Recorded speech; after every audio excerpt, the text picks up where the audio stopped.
श्रीदुर्गायै नमः। अथ श्रीदुर्गा सप्तशती प्रथमोऽध्यायः विनियोगः।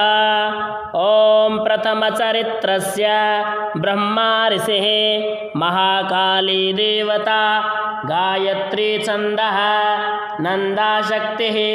रक्तदन्तिका बीजाम्, अग्निस्तत्त्वां, ऋग्वेदः स्वरूपां, श्रीमहाकाली प्रीत्यर्थे प्रथमचरित्रजपे विनियोगः। ध्यानम्। ॐ खड्गां चक्रगदेषु चापपरिघान् शूलं भुशुण्डीं शिरः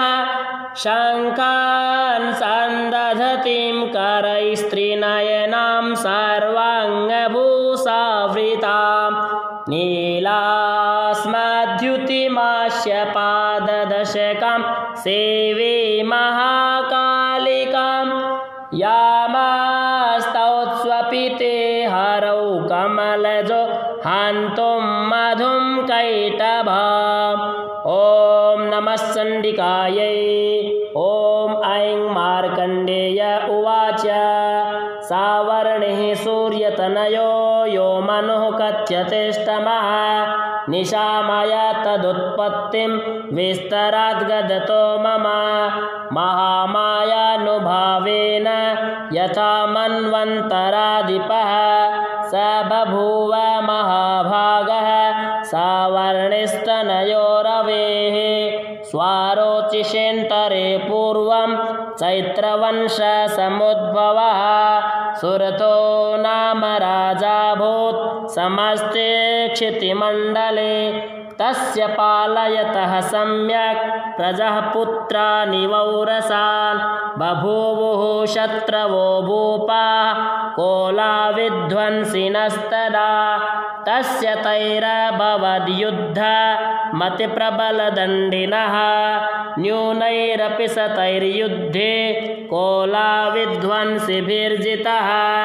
ततः स्वपुरमायातो निजदेशाधिपोऽभवत् आक्रान्तः स महाभागास्तैस्तदा प्रबलारिभिः अमात्यैर्बलिभिर्दुष्टैर्दुर्बलस्य दुरात्मभिः कोशो बलं चापहृतं तत्रापि स्वपुरे ततः ततो मृगया व्याजेन ऋतस्वाम्यः स भूपतिः एकाकी हयमारुह्य जगाम गहनं वनां स तत्राश्रममद्राक्षीत् द्विजवर्यस्य मेधसः प्रशान्तस्वापदाकीर्णं मुनिशिष्योपशोभितां तस्थौ कञ्चित् सकालं च मुनिना तेन सत्कृतः इतश्चेतश्च विचरन् तस्मिन् मुनिवराश्रमे सोचिन्तयत्तदा तत्र ममत्वाकृष्टचेतनः मत्पूर्वहि पालितं पूर्वं मया हीनं पुरं हितात् मद्भृत्यैस्तैरसद्वृत्तैर्धर्मतः पाल्यते न वा न जाने स प्रधानो मे शूरहस्ति सदा मदः मम वैरिवशं यातः कान् भोगानुपलप्स्यते ये ममानुगता नित्यां प्रसादघनभोजनैः अनुवृत्तिं ध्रुवं त्यज्य कुर्वन्त्यन्यमहीभृताम् असम्यग्वयशीलैस्तैः कुर्वद्भिः सततं व्ययां सञ्चितः सोऽति दुःखेन क्षयं कोशो गमिष्यति एतच्चान्यच्च सततं चिन्तयामास पार्थिवः तत्र विप्राश्रमाभ्यासे वैश्यमेकं ददर्शसः स पृष्टस्तेन कस्त्वं भो हेतुश्चागमनेत्रकः सशोक इव कस्मात् त्वं दुर्मना इव लक्ष्यसे इत्याकर्ण्यवचस्तस्य भूपतेः प्रणयोदितां प्रत्युवाच स तं वैश्यः प्रश्रयावनतो नृपां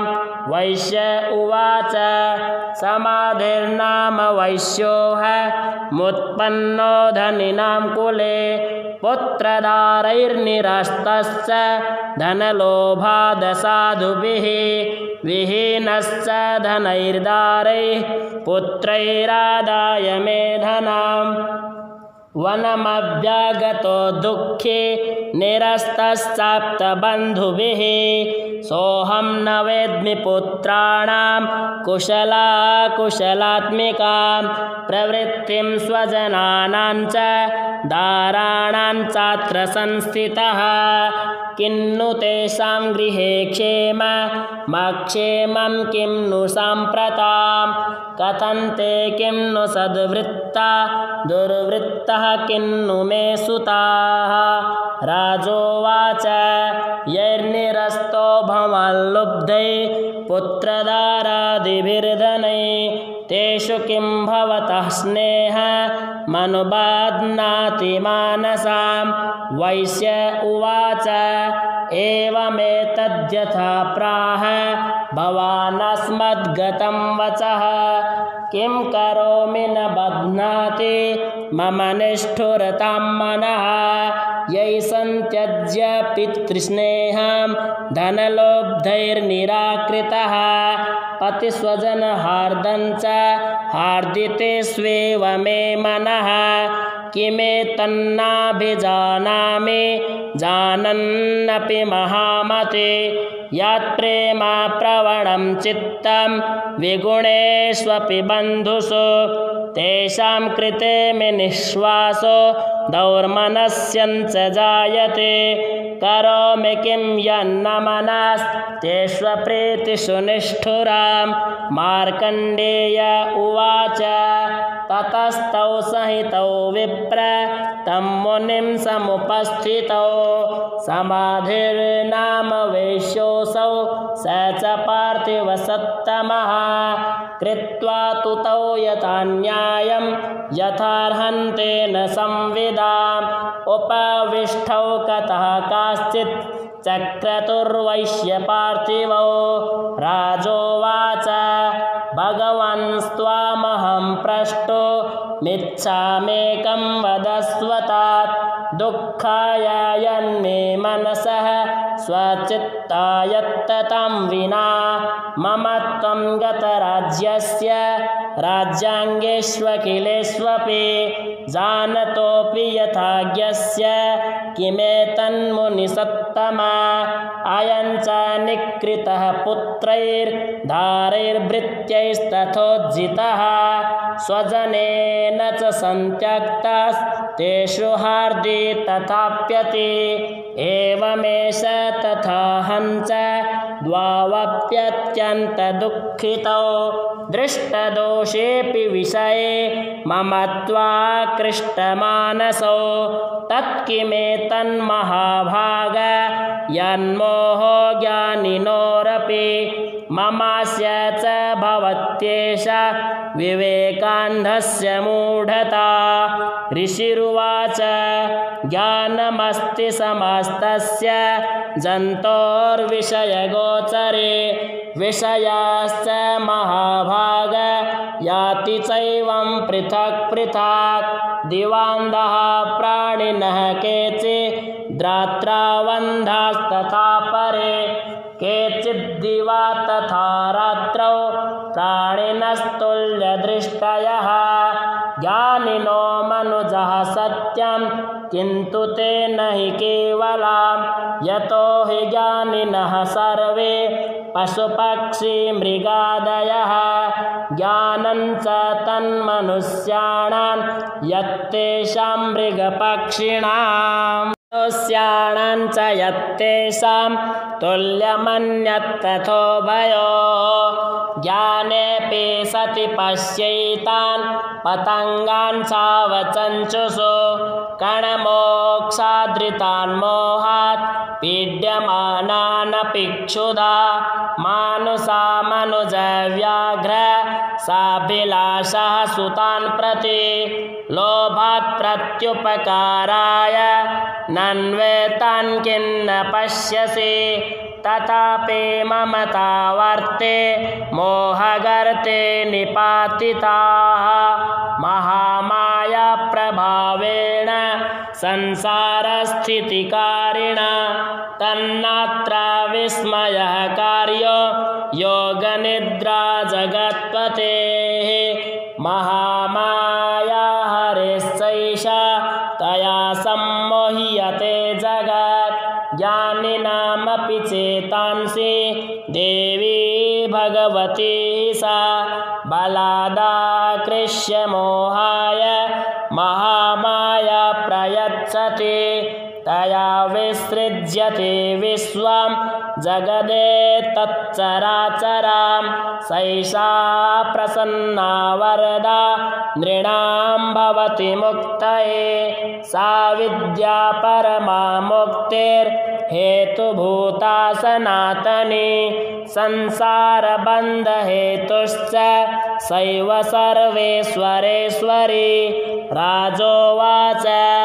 भगवान् का हि सा देवी महामायेति यं भवान् ब्रवीति कथमुत्पन्ना सा कर्मास्यास्य किं द्विज यत्प्रभावाच्च सा देवी यत्स्वरूपा यदुद्भवा तत्सर्वं श्रोतुमिच्छामि त्वत्तो ब्रह्मविदां वर ऋषिरुवाच नित्यैव सा जगन्मूर्तिस्तया सर्वमिदं तथापेतत्समुत्पत्तिर्बहुधा श्रूयतां मम देवानां कार्यसिद्ध्यर्थ माविर्भवति सा यदा उत्पन्नेति तदा लोके सा नित्याप्यभिधीयते योगनिद्रां यदा विष्णुर्जगत्येकाणवीकृते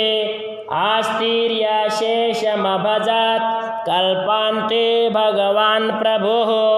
तदा द्वावसुरौ घोरौ विख्यातौ मधुकैटभौ विष्णुकर्णमलोद्भूतौ हन्तुं ब्रह्माणमुद्यतौ सेनाभिकमले विष्णुः स्थितो ब्रह्मा प्रजापतिः दृष्ट्वा तावसुरौ चोग्रौ प्रसुप्तं च जनार्दनां तुष्टावयोगनिद्रान्ता मेकाग्रहृदयस्थितः विबोधनार्थाय हरिनेत्रकृतालयां विश्वेश्वरीं जगद्धात्रीं स्थितिसंहारकारिणीं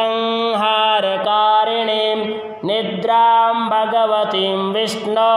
रतुलां तेजसः प्रभुः ब्रह्मोवाच त्वं स्वाहा त्वं स्वधा त्वं हि वषट्कारः स्वरात्मिका सुधा त्वमक्षरे नित्ये त्रिधा मात्रात्मिका स्थिता अर्धमात्रा स्थिता नित्या यानुच्चार्या विशेषतः त्वमेव सन्ध्या सावित्री त्वं देवी जननी परा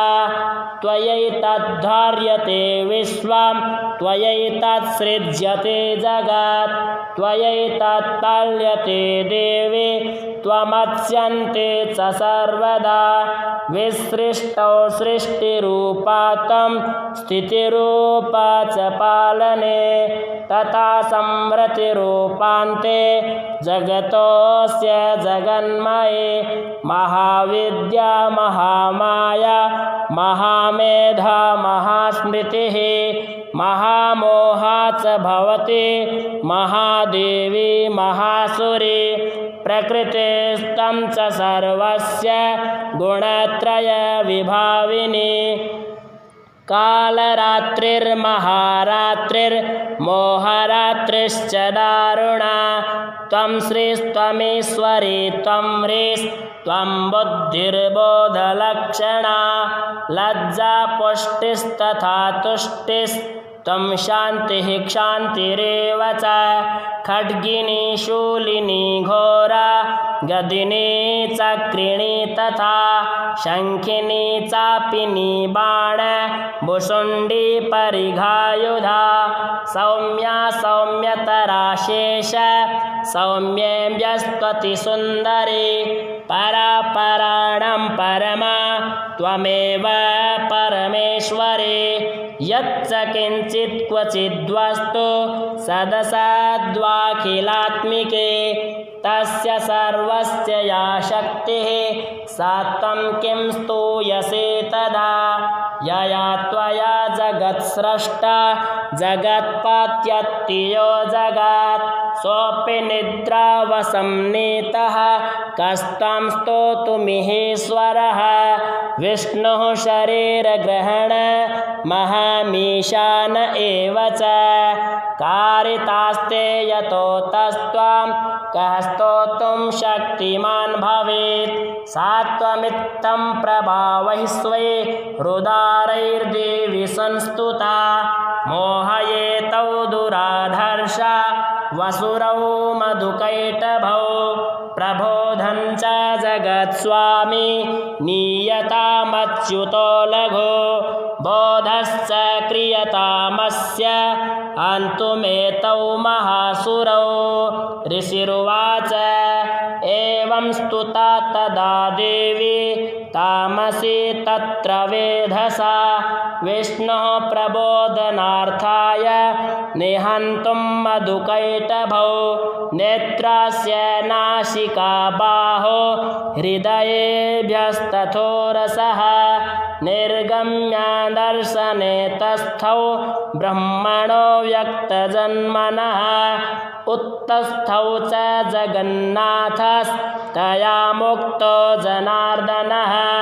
एकार्णवे हि शयनात् ततः स ददृशे च तौ मधुकैटभो दुरात्माना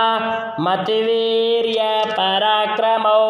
क्रोधरक्ते क्षणावत्त्वं ब्रह्माणं जनितोद्यमौ समुत्थाय ततस्ताभ्यां युयुधे भगवान् हरिः पञ्चवर्षसहस्राणि बाहो प्रहरणो विभुः तावप्यतिबलोन्मत्तौ महामाया विमोहितौ उक्तवन्तौ वरोऽस्मत्तो व्रियतामिति केशवां श्रीभगवानुवाच भवेतामद्य मे तुष्टौ मम वद्यवुभावपि किमन्येन वरेणात्र एतावद्धिवृतं मम ऋषिरुवाच वञ्चिताभ्यामिति तदा सर्वमापोमयं जगत् विलोक्य ताभ्यां गदितो भगवान् कमलेक्षणः आवां जहिन यत्रोवीं सलिलेन परिप्लुता ऋषिरुवाच तथेत्युक्त्वा भगवता शङ्खचक्रगदाभृता कृत्वा चक्रेण वैच्छिन्ने जघने शिरसि तयोः एवमेषा समुत्पन्ना ब्रह्मणा संस्तुता स्वयं प्रभावमस्या देव्यास्तु भूयः शृणु वदामि ते। ऐं ॐ जय जय श्री मार्कण्डेय पुराणे सावर्णिके मन्वन्तरे देवी माहात्म्ये मधुकैटभसायुज्य प्राप्ति नाम प्रथमोत्सवः श्रीदेव्यार्पणमस्तु।